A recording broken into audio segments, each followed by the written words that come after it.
what is if Andy Dalton is healthy enough to play this weekend, who should be the starting quarterback for Chicago against the Raiders, Tim? Justin Fields should be. And, Matt Nagy's insistence on, saying, hey, like if and when Andy Dalton's healthy, he's going to play, just is absurd to me. And the truth of the matter is you don't have to answer the question, right? Like you can say, hey, I'm not answering that until Andy's actually healthy. Like the part for me that is just so strange with this is that like we see coaches all the time not give a direct answer to a direct question. That's okay. We've come to expect it. And I think one of the reasons I kind of have an issue with it is by not answering the question, it kind of allows Justin Fields a little bit to take over the team. It's a signal to the team like, hey, wait a second. Like the guy that's playing now, like he just might be the guy. Maybe we just need to rally around this young quarterback that's finding his way in the National Football League. And so I think this idea of like, hey, Fields is going to play, but Andy's my guy if he's healthy, I don't think that helps Justin Fields. And so, to me, I just don't like the way they've handled this situation.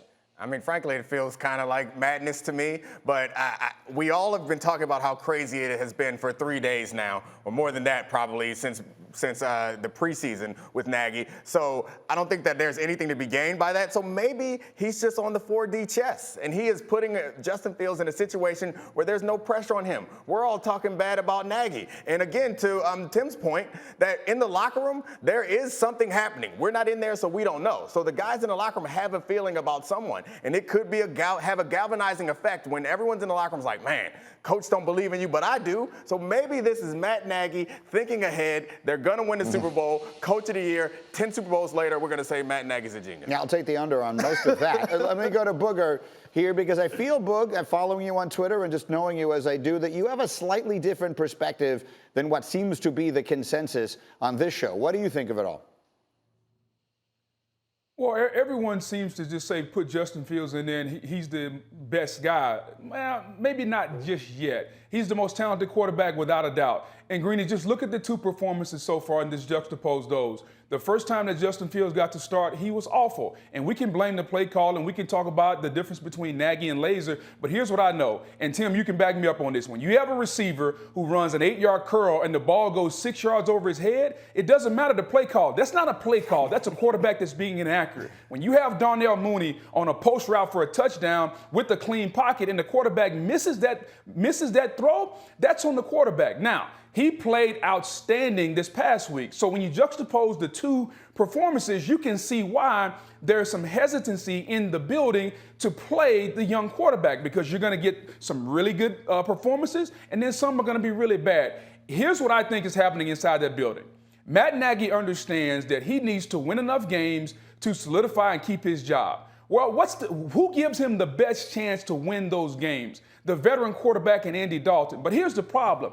Everybody on television, everybody in the media wants to see the new and shiny thing called Justin Fields.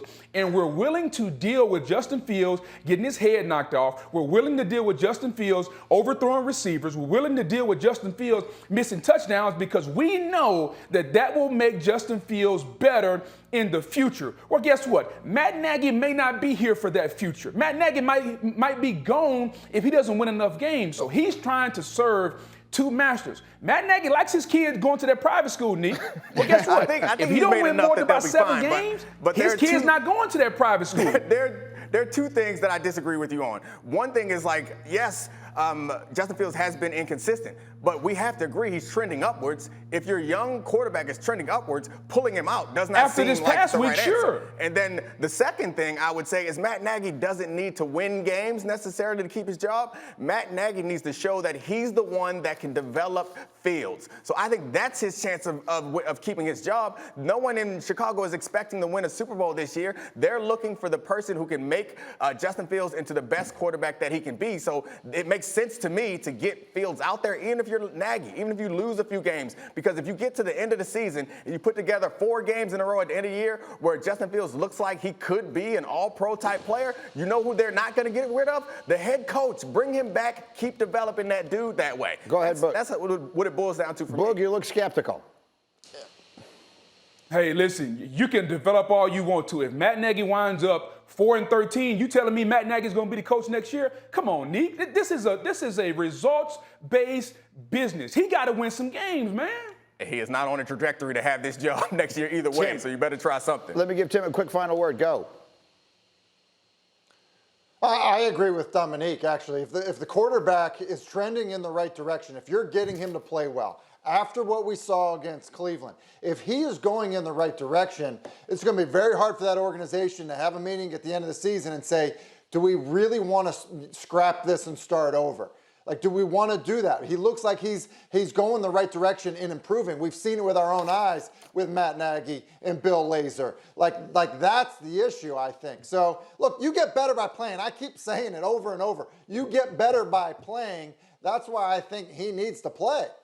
And I think if I could say this, you guys are right, but that doesn't make Booger wrong, which is to say this is a great example of why you should never have a coach who is a lame duck. Yeah. Because the fact that he has two separate concerns and that sometimes they may conflict with each other is disastrous in the big picture. Thank you for watching ESPN on YouTube. For live streaming sports and premium content, subscribe to ESPN+.